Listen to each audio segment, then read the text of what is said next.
Você é uma pessoa que busca mais qualidade de vida e bem-estar? Então chega mais porque você está no lugar certo. Eu sou a jornalista Humberta Carvalho e você está ouvindo a segunda temporada do videocast Falando Nisso, uma produção original do Sesc Goiás, que é um oferecimento do Sistema Fecomércio.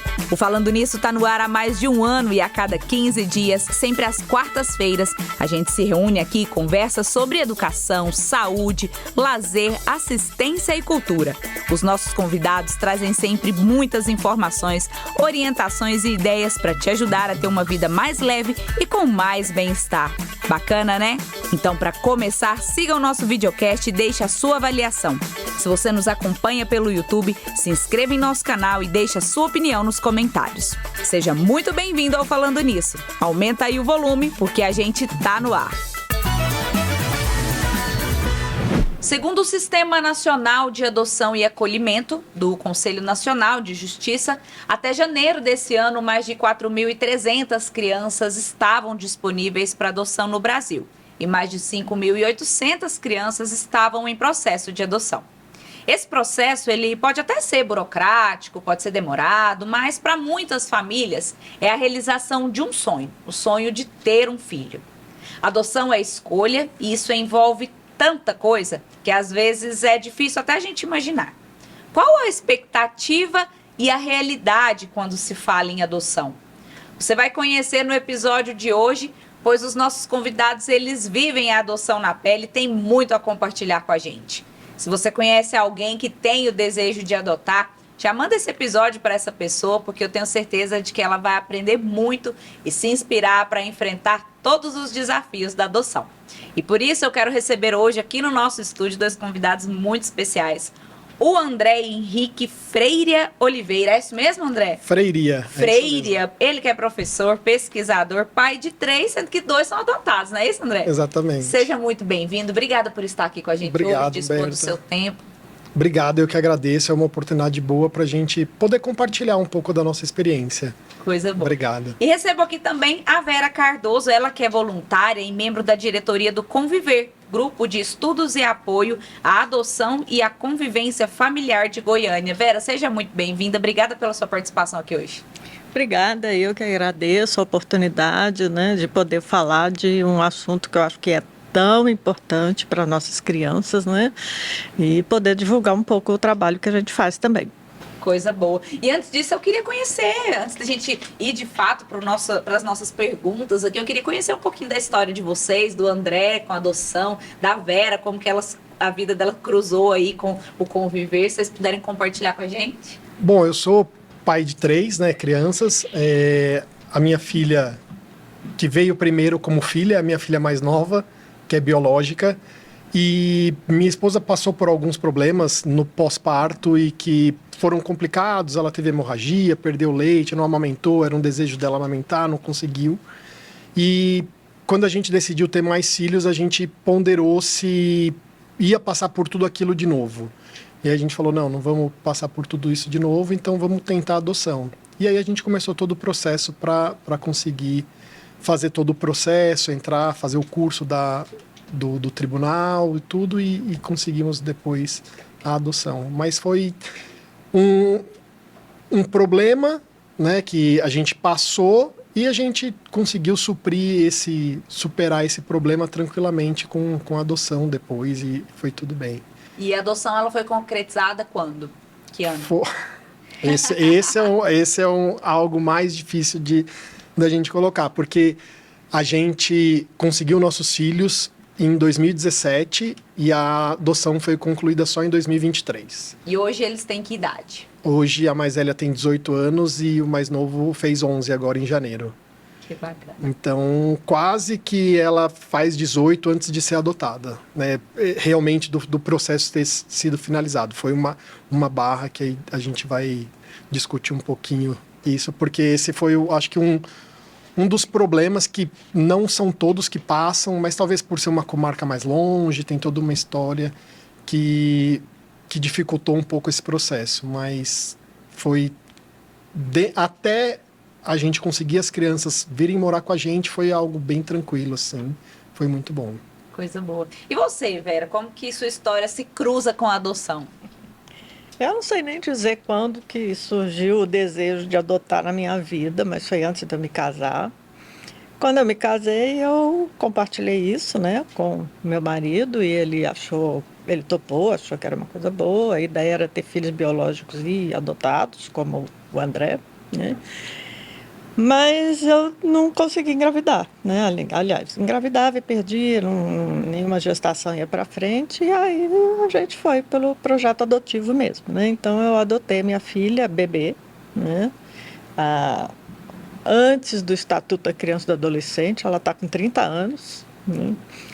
E antes do Estatuto da Criança e do Adolescente, não tinha legislação, era tudo aberto, né? Então, foi uma adoção que depois se convencionou chamar como adoção dirigida, né? Porque eu peguei o bebê direto da maternidade, né? E aí só legalizei a situação, né? Mas isso era muito comum na época, hoje é ilegal, né? E eu conheci outras pessoas, outras famílias adotivas em Goiânia, e uma dessas pessoas, um dia, que tinha vindo de São Paulo, tinha participado de um grupo de apoio à adoção lá, um dia ela chamou a gente, né, e na casa dela e falou que estava pensando, né, nessa possibilidade de criar um grupo de apoio à adoção, e aí a gente começou, né, a juntar mães e pais adotivos, uma semana na casa de cada um para conversar até criar realmente a estrutura, registrar, ter estatuto, ter diretoria e tal. Foi uma caminhada, né? Mas começou assim, o grupo nasce realmente de pais e mães adotivos, né?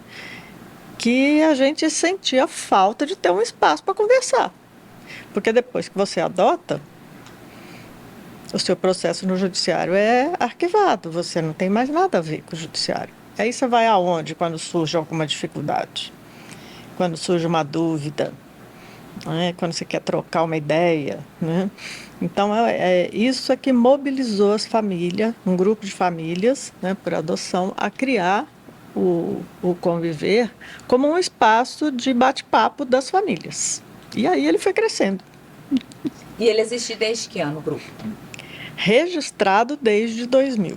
Desde 2000. E a gente vai conversar mais sobre isso ao longo do nosso episódio, mas eu queria que você contasse, assim, de forma mais direta para nós, como funciona o grupo, o que o grupo realiza.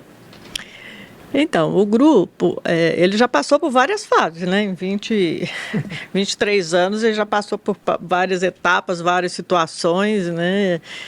Atualmente, né?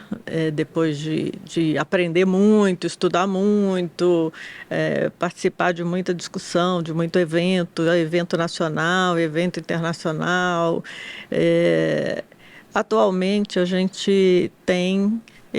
eu vou citar assim, a gente tem duas frentes, vamos dizer, mais importantes, né? A gente tem uma reunião que acontece já tem 23 anos que ela acontece, uma vez por mês, que é um espaço aberto, uma vez por mês, com esse objetivo, das famílias irem para lá e conversarem. Tanto as que já adotaram quanto as que querem adotar? É um espaço aberto para discutir adoção. Certo. Né? Pode levar as crianças, porque tem um espaço para ficar as crianças com alguns voluntários, né? E ali vai uma roda de conversa sobre temas que importam para as famílias que estão presentes, né? Então, isso acontece há 23 anos, uma vez por mês, né? E aí a gente começou a ficar muito preocupado com algumas situações, principalmente mais recentes, que começaram a surgir, com essas adoções, como o André contou, essas adoções de crianças maiores, de grupos de irmãos. A gente começou a receber muitas famílias com muitos problemas. Não são todas que têm problema, mas começaram a surgir várias trazendo problemas porque fazia uma mudança de perfil por causa da história de dizer que demora demais, né? Queria uma criança até 3, 4 anos. Não, está demorando muito, vou pegar um de 11. É totalmente diferente. E aí a pessoa, de repente, era uma frustração, porque não era, de fato, aquilo que ela queria. né? E começam conflitos naquela família, porque ela mudou de perfil sem ter realmente parado para pensar se era aquilo que ela queria, né? Então a gente começou a criar um projeto em cima disso, né? Assim, as pessoas, não adianta a gente ficar socorrendo depois. A gente socorre. Até hoje a gente socorre. Toda hora a gente recebe família que fez adoção de criança grande de grupo de irmão e entra em desespero. Mas a gente começou a investir num projeto de fazer uma preparação para adoção tardia e adoção de grupo de irmãos, né? Para que as pessoas entrem nisso conscientemente, né? Então, hoje, o que a gente mais trabalha é isso, né? Essa preparação e acompanhamento de famílias que se abrem, como o André e a família dele, abre o coração, abre a mente, os braços e abraça crianças maiores, crianças que, entre aspas, ninguém quer, Uhum. né? E falando nisso, né, o André, ele adotou 2 irmãos, né? Um Sim. casal de irmãos. Mas é mais curioso ainda porque esses 2 irmãos têm mais 2 irmãos. Exato. E aí a adoção que você realizou tem um nome, né? Adoção compartilhada. Explica para o Família pessoal que está extensa, ouvindo né? aí pra gente. Como que é essa história, como se deu a adoção desses irmãos. Só pegando esse gancho que a Vera falou, dessa dificuldade de se adotar crianças mais velhas, um pouco mais velhas, a gente não teve grandes problemas, teve um pouco, porque os nossos filhos, quando vieram para cá, tinham 4 e 11 anos. Então, o de 4, ele estava muito próximo da minha filha biológica de 3. Então, a gente tinha passado por todas as etapas. Quando você tem um filho biológico, você vai passando, bebê, vai aprendendo no dia a dia. Quando chegam as crianças de adoção, não tem esse aprendizado. Chegou e agora ele é seu filho, sua filha, e aí agora se vira. Então esse é um choque. Mas para essa criança foi tranquilo. Agora a outra que estava com 11, a gente tinha um espaço ali de 3 a 11 anos que a gente perdeu. Vocês não tinham vivido aquilo Não ainda, tinha né? vivido, não sabia o que era pegar e sentar para fazer uma tarefa de algo que você não lembrava mais, que você não sabe, né? Então aprender as letrinhas, a gente ainda sabe ensinar. Agora aprender uma coisa mais complexa de escola é difícil, a gente perdeu isso. Uma pré-adolescência também, né, Exatamente. André? Uma pré-adolescência no caminho, né? Hoje eu vejo, meu filho fez 11 anos agora, que é a idade que a irmã veio pra gente, o tanto que a gente passou com ele, o tanto de coisa que foi aprendendo e que com ela não teve. É uma pena, a gente fala isso pra ela várias vezes, que ela se queixa, tem uma queixa ou outra, a gente fala, minha filha, tudo que você passou antes, a gente não consegue resolver, é daqui para frente, então vamos tentar buscar o que você perdeu. Então esse é um buraco assim que fica, e que eu acho que é importante esse trabalho que o grupo faz, porque a gente não sabe. E aí aqueles pais que nunca tinham sido pais e são pais por adoção, aí o baque ainda é maior, porque se troca o perfil, né? A gente sempre quis, quando a gente decidiu adotar, a gente queria crianças mais velhas. Uma, pelo menos, próximo da Florência, para ter essa convivência de irmão melhor, e o outro poderia ser mais velho. Então se encaixou muito bem assim na nossa família. E essa família, quando a gente abriu, e aí a Graziella começou a fazer parte de um grupo de busca ativa, onde Graziella, sua esposa. Isso, a minha esposa. Onde as assistentes sociais das comarcas do Brasil inteiro se comunicam, dizendo que tem algumas crianças que são mais difíceis de adotar, mais velhas, grupos de irmãos, tinham essas crianças, e aí a gente falou, não, a gente tem interesse de conhecer a história e tudo mais. Aí falaram assim, então, o problema é que não são só 2, são 4. Aí eu falei, não, Graziella, 4 não dá, a gente já tem um filho, uma filha, a gente não consegue mão para atravessar a rua com 5 crianças, então não dá. É só 2 mesmo e vamos tocar. E aí a assistente social, o grupo, né, falou, não, então vamos procurar uma outra família. A gente comentou que a gente era de São Paulo, da capital de São Paulo, e veio para cá por conta do trabalho, então nas férias a gente vai para lá. Aí não, então vamos procurar. Aí acharam uma família que era do interior de São Paulo, e falaram, não adianta, a gente não vai ter contato dessas crianças. Não, então tá bom. Aí um pouquinho mais tarde, tem uma família que é do interior de Goiás. Não adianta, porque é difícil, nas férias a gente não vai ter contato. E aí no final da tarde, falaram, tem uma família que é de Goiânia. Eu falei, perfeito, então vamos lá. E aí deu certo com essa família também, a gente não se conhecia, passou a se conhecer uma semana antes da gente ir visitar as crianças que estavam no interior de Minas, na Serra da Mantiqueira, lá Minas, Rio e São Paulo, então estava 1.250 quilômetros daqui. Aí a gente, quando foi conhecer, fomos juntos, os 4, e aí conhecemos os 4, não, os 5, que a Florência foi também, mas conhecemos as 4 crianças e tudo, e foi uma interação muito boa, assim. E o processo foi se dando sempre em conjunto, separado por famílias, mas ele tramitando todo junto, e aí quando saiu a decisão, saiu para os 4. E é bacana porque eles conseguem ter esse contato quase que semanalmente, quinzenalmente, a gente sempre se vê, passa festa junto, aniversário, Natal. Então, assim, na realidade, muito se fala, as pessoas vêm encontrando na rua. Ontem mesmo um rapaz me encontrou na rua, viu eu com os 2, né? Porque além de tudo, os meus filhos adotivos são negros, e eu sou muito branco. Minha esposa mais branca do que eu, a Florência super branquinha. E aí eles vêm, os 2 filhos tratando como filhos iguais. E um cara na rua veio, eu sempre vejo vocês, pô, parabéns, e não sei o que, você deu uma oportunidade. Eu falei, não dei oportunidade. Eles que me deram uma oportunidade, e a realidade é que a oportunidade que eles me deram, sendo 4 que vieram para Goiânia, é que eu ganhei uma família em Goiás. Porque esses 2 são de família daqui, e a família deles adotou a gente também. Então hoje a gente tem uma família aqui em Goiânia, e é muito bacana, assim. Então foi uma experiência excelente. Tem os problemas que toda família enfrenta no dia a dia, mas eu acho que é uma família muito feliz, assim, uma experiência muito boa. Família. É uma grande família. Essa é. E em casos como esse de adoção compartilhada, que fala, né? Como que é? Vocês recebem muito lá no grupo esses casos, ou infelizmente não? Como que funciona? De lá para cá, da história do André para cá, né, a gente foi tendo muito contato com famílias, assim, como eu falei, interessadas, às vezes com dificuldades, procurando esses grupos de busca ativa que ele citou, que aconteciam nas redes sociais e tal.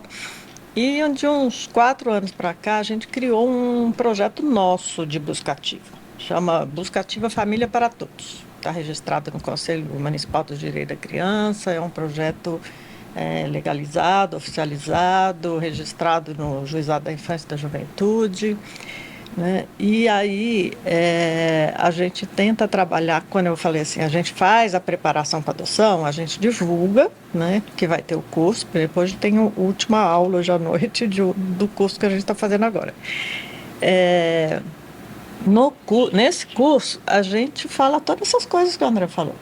O que é uma adoção compartilhada, quais são as dificuldades de adotar um pré-adolescente, quais são as dificuldades de você adotar uma criança de 11 e uma de 4, né? Como é que você vai lidar com isso? Você quer adotar 3, 4 crianças? Tá, então vamos falar um pouco como é que você vai ter que se organizar para conseguir, porque é quadrigêmeos, né? É difícil. Quadrigêmeos, chegasse 4 de uma vez só, quadrigêmeo é um de cada idade, né? Em dezembro a gente colocou numa família 5. Nossa. E a família já tem 3 filhos. Ficaram com 8. Coragem. E está indo super bem. Mas é uma família assim, que a gente entrevistou, né? E é uma família que está habituada com família grande. O marido e a mulher vêm de família assim, com 8 irmãos, 30 primos, 40 sobrinhos. Então eles estão acostumados, para eles isso é normal. Culturalmente é viável, faz parte da vida deles, eles criam isso, né? E eles estão com os 8 e a gente está acompanhando e está indo super bem, está dando super certo. E a gente já estava, junto com o Juizado da Infância, preparando essas crianças para separá-las numa adoção compartilhada, quando, pela busca ativa, a gente encontrou esse casal. Que é muito melhor. Que é muito melhor para eles, né? Mas a gente trabalha tudo isso, né? E uma coisa assim, muito legal que... inspirando aí na história do André, né? Que para ele foi... O universo conspirou, Foi. né, para dar tudo certo. Foi. Vou dizer que foi divino, mas foi uma conspiração do universo, porque vocês não conheciam a Gabriela e o marido, Não. né? E de repente vocês são professores universitários, muita ela coincidência. também é. São As do duas mesmo mães nível trabalham na socioeconômico, mesma faculdade, na cultural. mesma universidade, são professoras no mesmo local, assim. Então Deu teve tudo ali E o uma universo coisa. conspira tanto que a gente não sabia até chegar aqui que os pais dos dois irmãos, dos filhos do André, a mãe deles, né? Filha da Vera, é isso mesmo? Não, Professora da filha. Professora da filha dela. Professora. Olha só. E foi a sua filha que inspirou ela Foi. a entrar na Que noção. pequeno, né, gente? Como o universo conspira, né? Sim, quando é pra Então, ser. isso hoje a gente também trabalha no grupo, né? No curso, né? A gente constrói uma identificação de cada família que participa do curso exatamente disso. Qual é o seu nível de escolaridade, seu nível socioeconômico cultural, sua religião, sabe, se tem religião, qual que é? Com que frequência você vai na religião? Você frequenta atividade religiosa? Por quê? Porque a gente não pode, imagina se eles, professores universitários, fizessem adoção compartilhada com uma família de escolaridade de nível fundamental, ganhando salário mínimo. Que não tem religião. Né? Ou às vezes São tantas coisas, né, que podem dar embates. Eu acho que esse embate é um embate muito, muito fácil de acontecer no Brasil. A gente tem uma disparidade econômica muito grande. Muito E grande. não inspira nada. Porque a religião, você vai ter ali alguns dogmas, até hoje em dia a parte André, política dá também problema. tem problemas. É. Mas essa parte econômica é algo que normalmente não tem problemas. Mas se é muito dispar, como é que um irmão vai conseguir conviver com o outro de sangue ali, próximo? Aí, Por os que esse pode vínculos- viajar e eu não posso? A gente passa As por famílias isso. acabam se distanciando e o vínculo entre os irmãos acaba rompendo. Né? É. Então, no programa que a gente criou, todas essas questões que o André trouxe, que para ele foi do universo, Aconteceu, né? A gente tenta colocar para as pessoas. Então, se surge um grupo de crianças para a gente fazer, a gente está com vários no momento, né? Cadastrados pelo Juizado da Infância, né? Para fazer buscativa, vários grupos de irmãos. Né? Se for para separá-los, né, a gente vai conversar com essas famílias que estão fazendo o curso e vai procurar famílias que têm um mínimo de semelhança. Para tentar minimizar, né, qualquer... Para que tipo haja um mínimo de de conflito. convivência. Não precisa, né? Você tem irmãos? Tem. Você vê eles todo dia? Quase todos os dias, mas não todos os dias. Não todos os dias. Eu tenho um irmão que mora em São Paulo. Só vejo nos fim de ano, férias, não sei o que. Né? Então, assim, a gente fala isso para as pessoas. Você não é obrigado a ver todo dia. Irmão é irmão. Mesmo que você não veja todos os dias. É isso que o André falou. De 15 em 15 dias, às vezes uma vez por mês, às vezes não dá para encontrar, conversa por videochamada. Um primo. É como que primos, você tem. Que né? você não está ali convivendo todo dia, mas você sabe que ele está ali. Você precisou, Sabe onde está. ele vai estar ali. E é muito interessante que os casos que a gente acompanha, as crianças mais velhas, né, elas, quando querem falar com os irmãos, né, e, em geral por videochamada, porque não dá para ver todo dia, né, os depoimentos que a gente escuta são assim, que a criança mais velha conversa com o menor e fala assim, você está comendo? Você tem roupa nova? Te deram um brinquedo? Mostra aí para mim, filma para mim onde é como é que é seu quarto, você tem cama? Olha, se você estiver passando fome, eu falo com a minha família aqui para comprar comida e levar para você. Então, a preocupação do mais velho é muito grande com o bem-estar do menor. Né? E a gente vê isso, é muito bonito, assim, como eles... Daí É bonito e importância, triste né? ao mesmo tempo, Bonito né? e triste, Porque né? Mas é uma aquela coisa... de responsabilidade pensar que uma não deles, exatamente. Né? Mas que a acaba gente caindo. mostra, mas isso mostra o quanto o vínculo entre irmãos Sim. é muito importante. E daí não a pode ser importância, rompido. né, de ter essa triagem, vamos dizer assim, justamente por conta dessa disparidade, né? E o bacana, assim, esse vínculo, as duas irmãs extensas, elas criaram com a minha filha biológica. eles se tratam como se fossem 5 irmãos. Uhum. E no papel são 3 irmãos e outros 2 irmãos que eles, pela lei, eles não são mais irmãos, né? Sim. Então, cada um tem uma família, toda uma ascendência ali que não tem mais nenhum vínculo. Mas o vínculo ali é eterno. Então, isso é muito bacana. Vou introduzir uma questão polêmica, por exemplo, que a gente aprendeu ao longo do tempo também, que a gente também tem que tomar cuidado. Tem crescido muito, muito, muito, muito a procura por adoção por família solo, homem sozinho, mulher sozinha. Homem sozinho, há anos atrás, era muito raro. Hoje tem muitos, muitos, muitos, né? Muita mulher sozinha e muito casal homoafetivo. Tem crescido muito, né? E, em geral, são famílias que exigem menos do perfil de querer o bebezinho. Eles têm uma possibilidade mais de abertura para crianças maiores e tal. E eles aparecem muito na busca ativa, nos cursos, se abrem para as adoções compartilhadas. Mas a gente aprendeu que antes de eu colocar uma família homoafetiva com uma família hétero, eu também tenho que saber se principalmente essa família hétero vai aceitar conviver com uma família homoafetiva. Uhum. Porque isso pode se tornar um problema cultural muito grande, né? Enorme. Gigante. E é muito frequente uma família hétero dizer, olha, eu não tenho nada contra, mas eu não quero conviver. E aí afasta as crianças, no caso de uma Então a gente não coloca. Se acontecesse, né? Então a gente não coloca. Eu não posso fazer então uma adoção compartilhada de uma família hétero e uma família homo se uma não aceita a outra. Sim.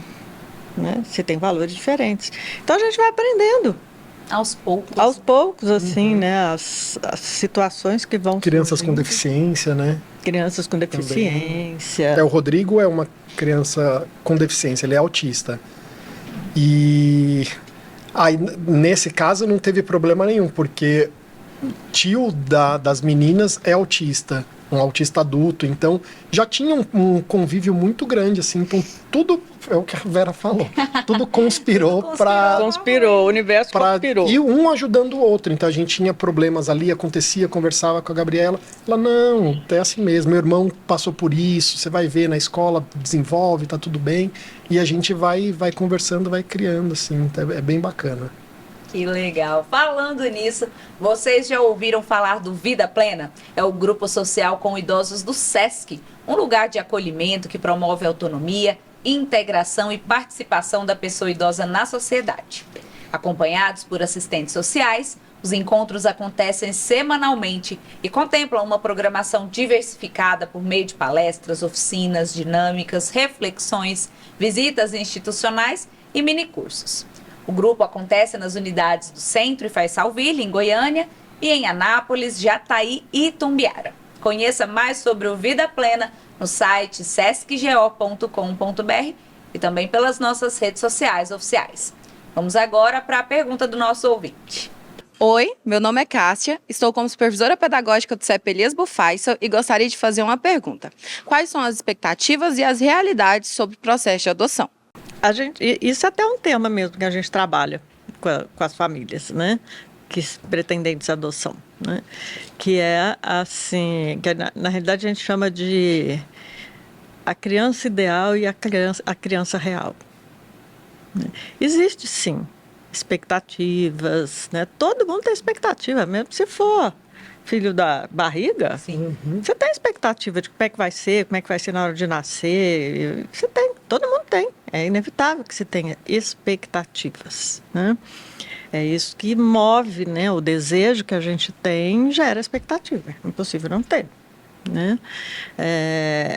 O problema é quando vira uma idealização. Quando a expectativa vira uma idealização. Então, é complicado, às vezes, a gente encontrar pessoas que idealizam a criança que querem adotar. Então, quer uma criança com determinada cor de pele, com determinado cabelo, até uma determinada faixa etária, que, assim, eu já vi pessoas virem falar assim, não, mas eu quero uma criança saudável e que não tenha nenhum histórico familiar de violência, de alcoolismo, disso, daquilo. Gente, as crianças que vão para adoção, Nem estaria para adoção. Elas estão indo para adoção porque uma vieram de uma família que teve problemas. Sentido, né? Então não tem sentido eu querer ir procurar uma criança perfeita que nunca teve problemas para adotar, né? Isso é idealizar, né? Esse é o risco. O risco é idealizar. É eu colocar na minha cabeça um ideal de criança e aí eu querer encontrar uma criança que encaixe nesse ideal. E não é isso, né? É um pouco a história que o André fala, né? Eu tenho que abrir meu coração para a criança que vem e aprender a amar essa criança e ela vai me amar. Com todas as suas dificuldades, como ele contou, que ele não escolheu um filho autista, ele escolheu uma criança. Exato. Essa criança veio com um diagnóstico de autismo. Nem por isso Nem vai veio. ser devolvida. Nem veio, ela teve depois, né? É. Porque Pois é. Descobriu depois, né? Descobriu depois, né? Então isso, se é uma pessoa que idealiza demais a criança, quando tem esse diagnóstico, a pessoa pode cair naquele risco de então não quero, Uhum. quero voltar para trás, quero devolver, não é mais meu filho. Esse é o risco da idealização. A expectativa é normal. Tem que ter expectativa mesmo. A gente espera. A expectativa é esperar por algo que vai acontecer, né? E a gente espera que seja bom. E é muito, muito doido, né? Eu lembro com assistente social, quando a gente, antes de fazer o curso, quando a gente foi se inscrever no Cadastro Nacional de Adoção, a gente preenchia uma ficha de várias características. Se aceita grupo de irmãos, quantos você quer, e uma série de coisas. E uma das questões era se aceitava pessoas com deficiência física. Aí eu perguntei para ela, mas o que é deficiência física? Porque se você não tem uma mão, você é deficiente físico. Se você é paraplégico, você é deficiente físico. Eu não sei. Uma criança sem uma mão, ok, não tem problema. Agora, um paraplégico talvez seja mais difícil para a minha realidade, mais complicado. E ela, não, coloca o que você quiser, é o que vocês conseguem, é o que vocês estão preparados para aquilo.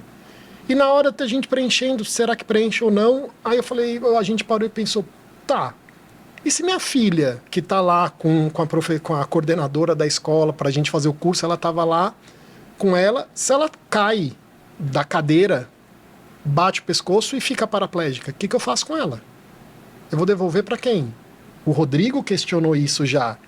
Uma vez ele fez um monte de coisa e começou a chorar, entrou em crise, começou a chorar, chora. Ah, porque vocês vão me devolver. Falei, devolver para onde? Não, porque eu falei, Rodrigo, como que vai devolver? E a irmã mais velha, é porque ele tá fazendo coisa errada, vocês vão devolver. Eu falei, devolver para onde? Quando a Florência faz coisa errada, eu vou devolver ela para onde? Não tem, vocês são nossos filhos e acabou. Pro bem ou pro mal. Se vocês, eu quero voltar, vocês também não vão voltar. Agora vocês vão ficar aqui até vocês terem condições de sair de casa. Até, se não tiver, vocês vão continuar. Exatamente. Então, um pouco disso. Essa expectativa, o ser humano tem muito disso. Cria expectativas que às vezes são irreais, né? E aí torna essa idolatria. A gente brigava com a nossa filha mais velha, porque ela adorava assistir essas novelinhas de orfanato, que tem Carrossel, Chiquitita. E é tudo orfanato, e aí eu olhava, e tudo muito bonito, tudo arrumado, a comida farta.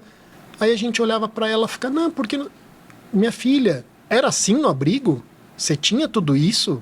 Isso aí não é verdade. Você precisa pensar como é a realidade. E ela era mais velha, então a gente conseguia tentar incentivar ela a ter esse pensamento mais crítico. Porque é isso, é um pouco disso. As pessoas idealizam algo que é inalcançável. E mesmo com filho biológico. Não adianta.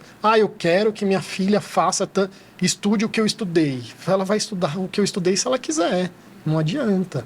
E eu ia até perguntar isso mais lá na frente, mas já que você tocou nesse assunto aí, né, do Rodrigo perguntar se você ia devolver durante uma crise, por exemplo, eu queria entender essa questão de devolver, né? Porque eu uma vez me deparei com uma situação de um casal falando que abrigou duas crianças antes da concretização, né? Porque parece que a criança passa um tempo, né, com a família. Um estágio de convivência. Isso. E aí, na correria lá, 2 irmãos, fase escolar, não aguentou e devolveu. E aquilo mexeu comigo de um jeito, porque eu falei assim, como assim devolveu 2 crianças, né? É bem isso, assim, como assim devolveu? E aí eu fiquei muito pensando isso. Existem famílias que, de fato, devolvem as crianças? Se existe, isso é comum acontecer? O que leva a esse comportamento? Existem.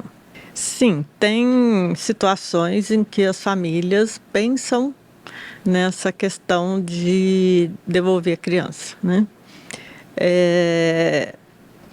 Eu aprendi o ano passado, numa discussão exatamente sobre isso, uma discussão nacional sobre isso, que existe uma diferença entre desistir e devolver.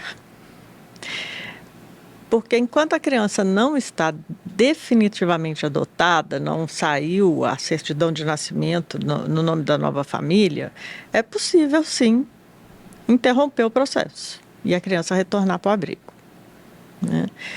É legal, né? A gente considera quando as crianças estão nessa fase de estágio de convivência, assim, que é uma guarda provisória de 90 dias, que fica na família para ver como é que vai ser, né, de fato, essa integração, é um período em que a gente, quando a família não quer, a gente chama de desistência. A família desistiu de adotar.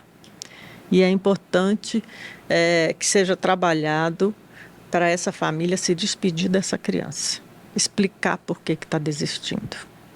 E pedir desculpa que está desistindo.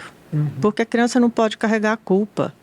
Não me quis porque eu sou mal, não me quis porque eu sou ruim.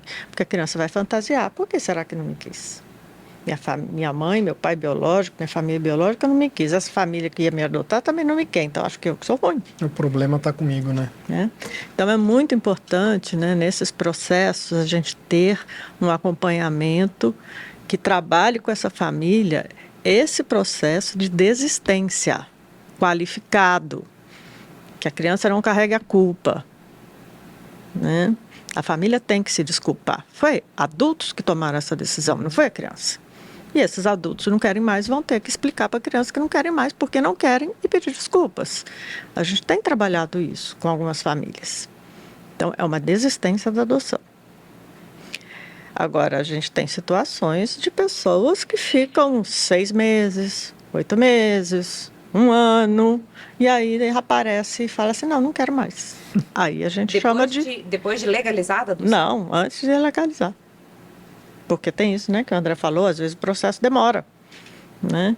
E aí tá lá 6, 8 meses, não legalizou ainda a adoção, e aí a família, de repente, aquelas crianças chamando de mãe, de pai, habituadas a toda a rotina da casa, há 6, 8 meses, aí a gente já chama de devolução, né? Tá devolvendo, né? Tá rompendo vínculo que já foi construído. Aí é uma devolução. E é muito dolorido. É dolorido para todo mundo, para os adultos que fazem isso, para as crianças que vão embora. É muito dolorido, né? Então a gente também criou um projeto, né, para dar suporte para isso, né? Não só para isso, mas para essa situação também. Então a gente tem uma equipe de 12 psicólogos voluntários que se dedicam a pesquisar, estudar, discutir adoção, se especializar na questão, porque essa questão não se ensina na faculdade de psicologia, não se ensina na faculdade de pedagogia, não se ensina na faculdade de serviço social, não se ensina na faculdade de direito. As faculdades não têm isso no currículo, as questões da adoção não estão no currículo de nenhum curso. Então a gente tem um grupo que faz estudo e pesquisa disso, né? E esse grupo a gente tem atendido várias famílias nessa crise do não aguento mais, acho que vou desistir, e a gente tem conseguido reverter muitos casos. Porque é uma questão de terapia de família. As famílias biológicas também não são perfeitas. Então, não devolve, mas é isso que você falou.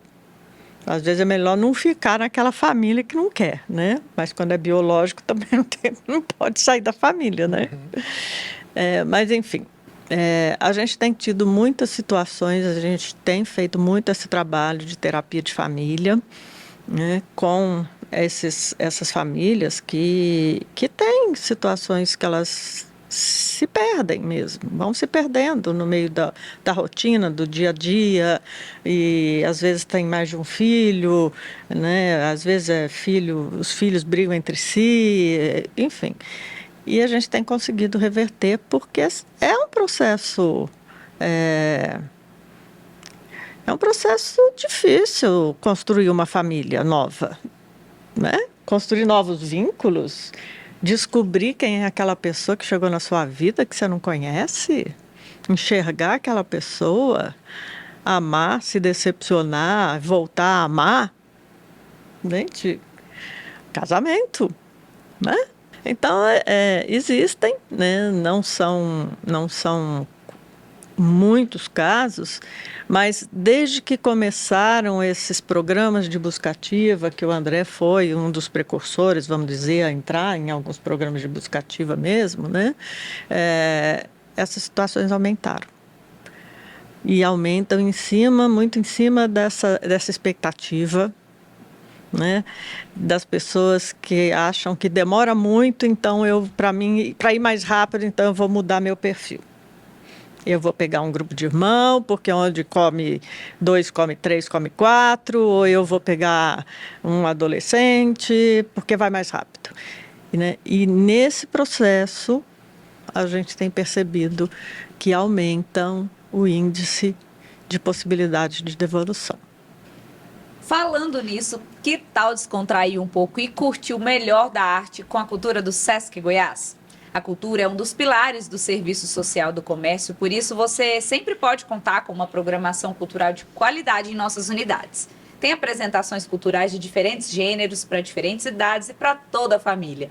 Tem cursos e oficinas semestrais e de férias também, além de diversas ações nas nossas bibliotecas. Quer saber mais e se programar? Acesse o site sescgo.com.br e vem para o Sesc. Vamos ouvir agora a pergunta do nosso ouvinte. Oi, meu nome é Ana, sou secretária escolar aqui do Senac Elias Bufaisel e a minha pergunta é como que é o processo de adoção, quem pode adotar e se existe algum pré-requisito? Qualquer pessoa maior de 18 anos pode adotar, tá? Independente de ser solteiro, casado, casado legalmente ou só mora junto, não importa a orientação sexual, não importa nível econômico, mas eu só ganho salário mínimo, não tem problema, né? Qualquer pessoa maior de 18 anos pode abrir um processo de adoção, tá? O único impedimento legal que existe é que entre o filho e a pessoa que adota tem que ter 16 anos de diferença de idade. Tá? Então, uma pessoa de 25 anos não consegue, só pode adotar criança pequena. Pequena, verdade. Não pode ser adolescente. Né? Não pode adotar um adolescente, porque tem que ter 16 anos de diferença entre ela e o filho. Né? Uma pessoa fala, não, eu tenho 19 anos, quero adotar. Tudo bem, você só vai poder adotar uma criança de 2 anos de idade. Não pode adotar maior que isso. Então, no Brasil existe essa regra na lei, tá?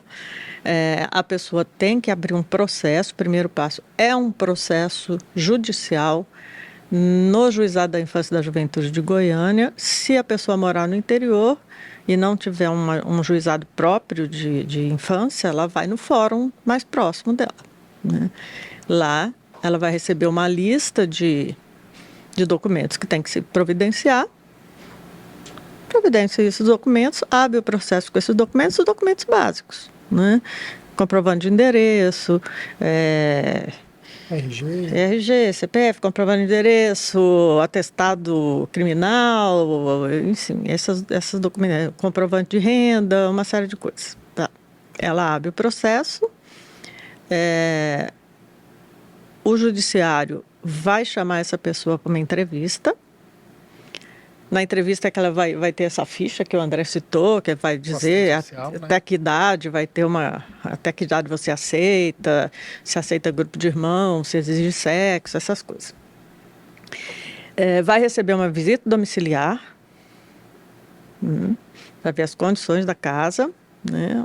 Se a criança, por exemplo, a gente já viu situações assim de família que tinha 5 pessoas e dormia todo mundo no mesmo quarto. Olha, como é que vai pôr mais uma pessoa, mais uma criança dormindo nessa casa? Não pode, né? A casa não precisa ser casa chique, mas tem que ter o mínimo de espaço, de conforto para a chegada de uma criança, né? E depois de todo esse processo, essa família vai ser chamada para fazer um curso de preparação para adoção, né? Promovido pelo judiciário. Depois que ele faz o curso, o juiz coloca essa pessoa, essa família entra no Sistema Nacional de Adoção e aí ela tem que esperar ser chamada para conhecer uma criança. Esse é o processo. Aí as pessoas dizem, burocrático? Não, não é burocrático. Até, sim, eu acho que é uma das situações que a internet nos favorece, né? Hoje em dia você pode fazer tudo isso online. Você entra no cadastro no CNJ, no site do CNJ, Conselho Nacional de Justiça, você já pega a listinha de documentos que precisa, atestado criminal, um monte de documentação que pede, você pede pela internet na hora, você já pega pela internet, você já manda por e-mail para o Juizado da Infância e da Juventude, né? Então, é bem ágil essa exigência. Agora, por que tem que ter essa exigência? Porque nem todo mundo é bonzinho, sabia? Tem gente má no mundo, né?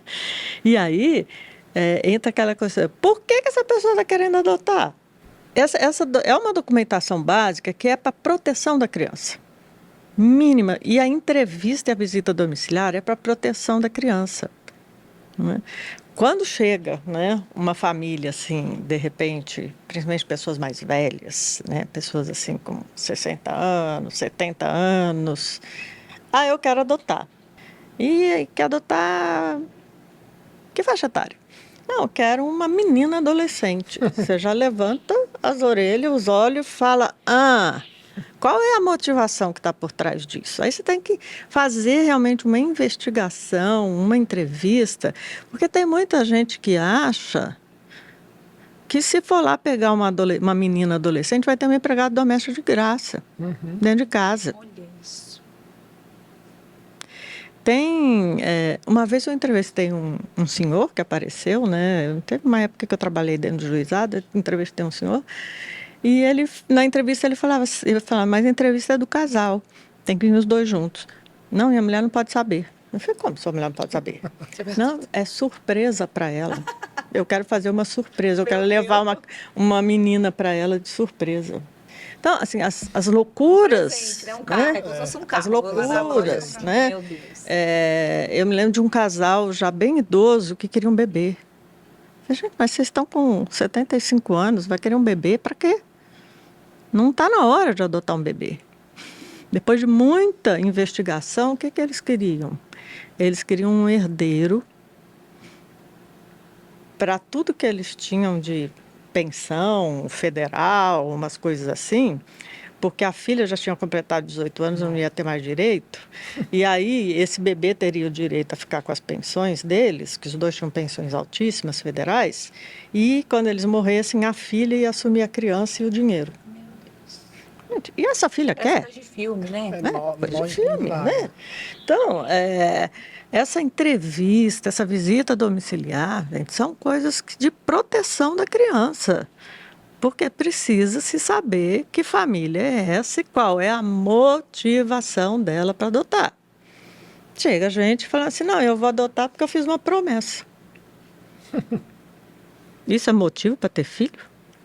Pra cumprir promessa? E aí eu queria emendar numa última questão aqui com vocês. O que as famílias elas devem levar em conta na hora de optar, de decidir pela adoção? Porque a gente está aí, vocês estão contando inúmeros exemplos para a gente, né? E é algo que eu vejo que é muito forte, que assim, a adoção ela não é uma boa ação, né? Você não está adotando. Não é caridade. Boa ação de fim de ano, esse ano eu vou usar uma boa ação, vou adotar. Não é. Adoção não é boa ação. Então, o que as famílias têm que levar em consideração? Quais certezas elas precisam ter ali na hora de optar pela adoção? Eu acho que elas têm que querer ser pais. Eu acho que esse é o principal motivo. Porque essa é uma imposição social muito grande, né? Na nossa cultura, de que primeiro pressiona para você casar, principalmente as mulheres. Então, você não vai namorar, não vai casar, já está passando da idade, aí casa. Aí agora, você não vai ter filho, é sempre uma cobrança. E muitas pessoas pegam essa cobrança sem querer ter essa cobrança. Tem gente que não quer ter filho, e tá tudo bem, não tem que ter. Agora, se você quer ter filho, ótimo, você quer ter filho. Como você vai ter esses filhos?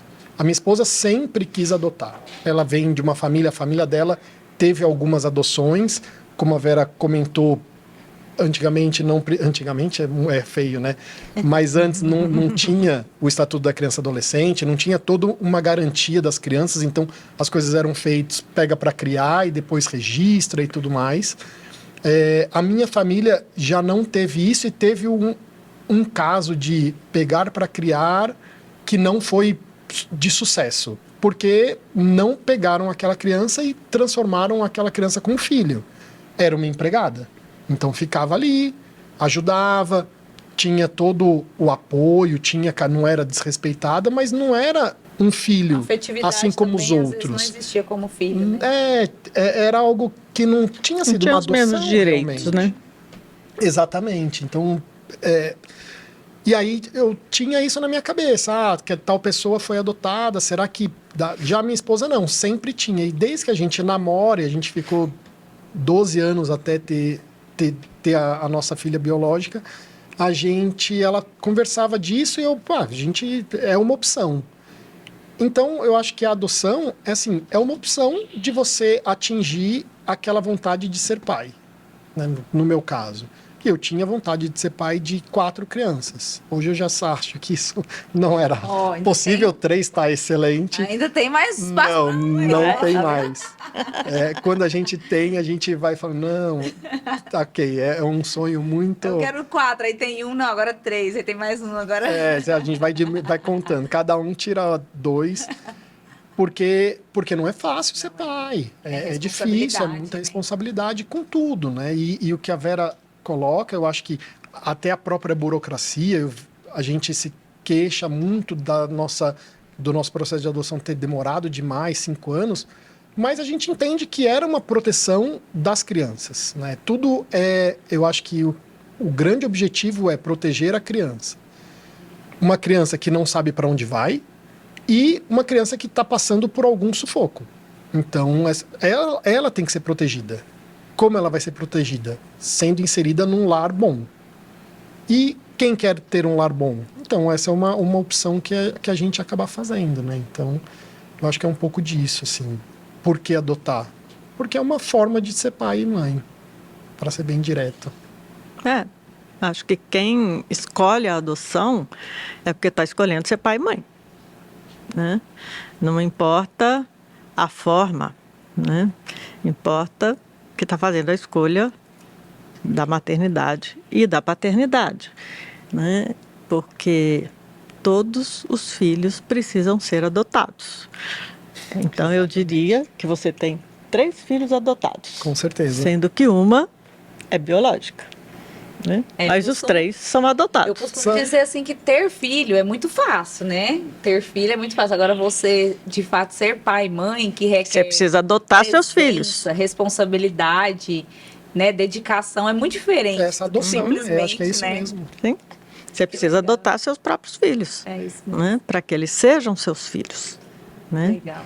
Então, eu me lembro de uma criança de 11 anos que passou por um processo de devolução e um dos psicólogos nossos foi chamado para acompanhar essa situação difícil, né? E preparar esse menino para uma nova adoção, que ele aceitasse, se ele aceitaria conhecer uma outra família e tal. E quando a psicóloga pergunta para ele assim, mas que tipo de família você quer? Se você for tentar de novo. E esse menino olha para a psicóloga assim e fala, desenha a família que você quer. né? E ele desenha, né, um coração. Eu falei assim, mas o que é o coração? Eu falei assim, eu quero uma família que abra meu coração. Que bonito. Forte. Então eles dizem coisas, né, assim, que nos ensinam muito. Muito Né? simples, né? Nos ensinam muito. Muito aprendizado para pouco tempo, né, gente? A gente poderia ficar Sim. muito tempo aqui falando sobre isso, porque realmente é um assunto que precisa ser falado, precisa ser discutido. E para a gente finalizar, eu quero fazer um bate-bola com vocês. Eu vou falar uma frase que eu gostaria que vocês completassem para mim, tá? Tá bom. Para você, família é? Convivência e respeito. Amor. É isso. É. Gente, muito obrigada pela participação de vocês aqui hoje. Nosso tempo é curto, mas eu acho que o principal a gente trouxe, a gente falou, a gente discutiu. E eu tenho certeza que esse episódio ele vai inspirar muitas pessoas, vai esclarecer muita coisa para muita gente. Ele está indo ao ar num mês que a gente tem uma data muito importante, que é o Dia da Família. Então, família é isso, né? É amor, é convivência, é respeito. Então, eu quero muito agradecer a presença de vocês aqui hoje. Obrigada, André. Parabéns pela sua história, pela sua família.